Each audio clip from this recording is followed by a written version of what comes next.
Welcome to my channel प्रिया के सुविचार। आज की कहानी सिर्फ आपके लिए। कविता दुल्हन के जोड़े में सजी सकुचाई सी अपने पति सुमित का इंतजार कर रही थी। शादी इतनी जल्दबाजी में हुई थी कि एक दूसरे को जानने समझने का मौका ही नहीं मिला। शादी के वक्त भी न जाने क्यों कविता को सुमित का व्यवहार अजीब सा लग रहा था। फेरों के वक्त उसके पैर भी डगमगा रहे थे। पूछने पर सुमित की मां आरती ने कहा, बहुत थक गया होगा मेरा बेटा। अब सर पर बाप का हाथ तो है नहीं, इसीलिए सारा इंतजाम उसी के कंधों पर था। 3 दिन से सोया भी नहीं है बेचारा।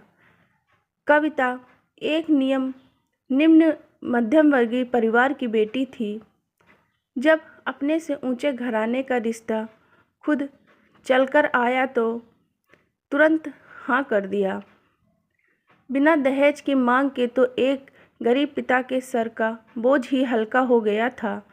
ऊपर से लड़के की मां के मीठे बोल कविता के परिवार वालों को इतने भाए कि अपनी बेटी की किस्मत पर उन्हें नाज होने लगा। उनका बस एक ही कहना था कि उन्हें शादी जल्दी करनी है, क्योंकि कविता को वो अपने घर की बहू बनाने के लिए बेकरार हैं। आरती जी के इस विनम्र निवेदन को कविता का परिवार अपनी खुशकिस्मत समझ रहा था। उनके कहे अनुसार कुछ दिनों के अंदर ही कविता और सुमित की सगाई फिर शादी हो गई। कविता की सास ने बहू के आते ही जल्दी जल्दी सारे नेक चार करवा दिए। सब मेहमान भी जा चुके थे। रात को जब कविता अपने कमरे में आई तो काफ़ी देर तक सुमित का इंतज़ार करती रही, क्योंकि दोपहर के बाद उसने एक बार भी अपने पति को नहीं देखा था। काफ़ी देर बाद सुमित आया और बिना कुछ बोले ही बिस्तर पर लुढ़क गया, जैसे बहुत नशे में था। कविता उसे इस हालत में देखकर बहुत डर गई थी। उसके मुंह से शराब की बदबू आ रही थी। कविता घबराते हुए कमरे से निकलकर अपनी सास के कमरे का दरवाज़ा खटखटाने लगी। आरती जी इस समय बहू को ऐसे देखकर बोली, क्या हुआ बहू, कुछ चाहिए क्या? जी वो माँ जी, सुमित जी बहुत नशे में है, आते ही बिस्तर पर गिर गए हैं, आप चलकर देखिए। कविता घबराते हुए एक सांस में बोल पड़ी, लेकिन आरती जी को कविता की बात सुनकर जैसे कोई हैरानी ही नहीं हुई। अरे नहीं नहीं, वो तो उसके दोस्तों ने थोड़ी बहुत पिला दी होगी। शादी ब्याह में तो ये सब चलता ही रहता है, कोई बात नहीं। और तुम यूं जोर जोर से बोलकर बघेड़ा मत खड़ा करो। नई नवेली बहू का इस तरह पहले दिन ही घर में घूमना अच्छा नहीं लगता।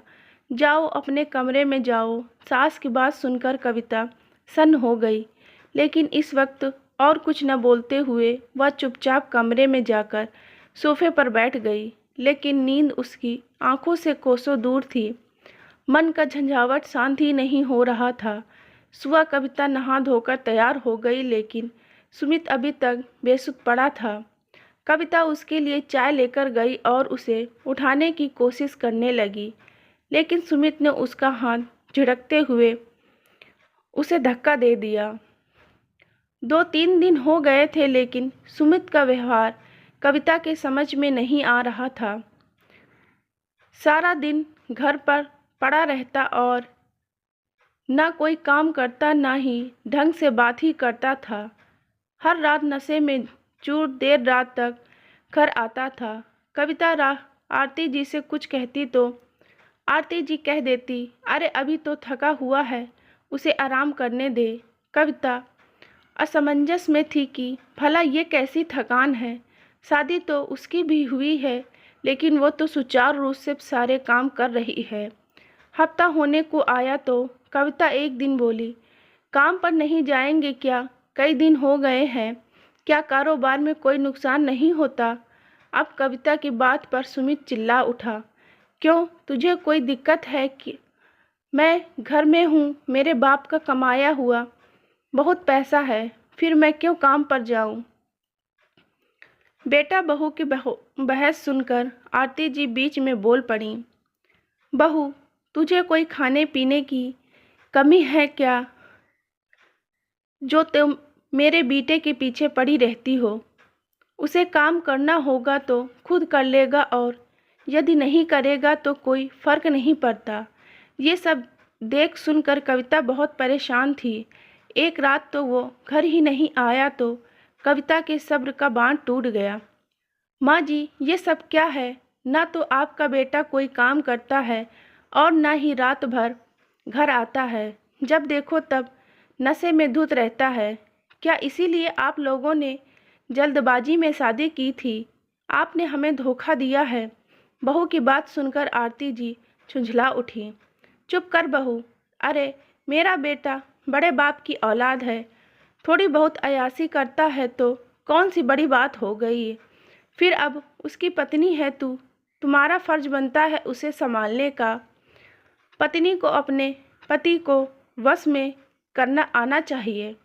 अरे हमने तो इसीलिए उसकी शादी करवाई थी कि शादी के बाद वो संभल जाएगा।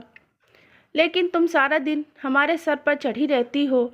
शिकायत करना छोड़कर उसे सुधारने में ध्यान दो। इतने दिन हो गए हैं शादी को लेकिन अभी तक उसे बांध नहीं पाई हो तो तुम में बहू और दोष मेरे बेटे में दे रही हो। बस कीजिए माँ जी, अब सारी बात मेरी समझ में आ रही है। अपने बिगड़े हुए बेटी की शादी मुझसे आपने जानबूझकर जल्दबाजी में कराई है।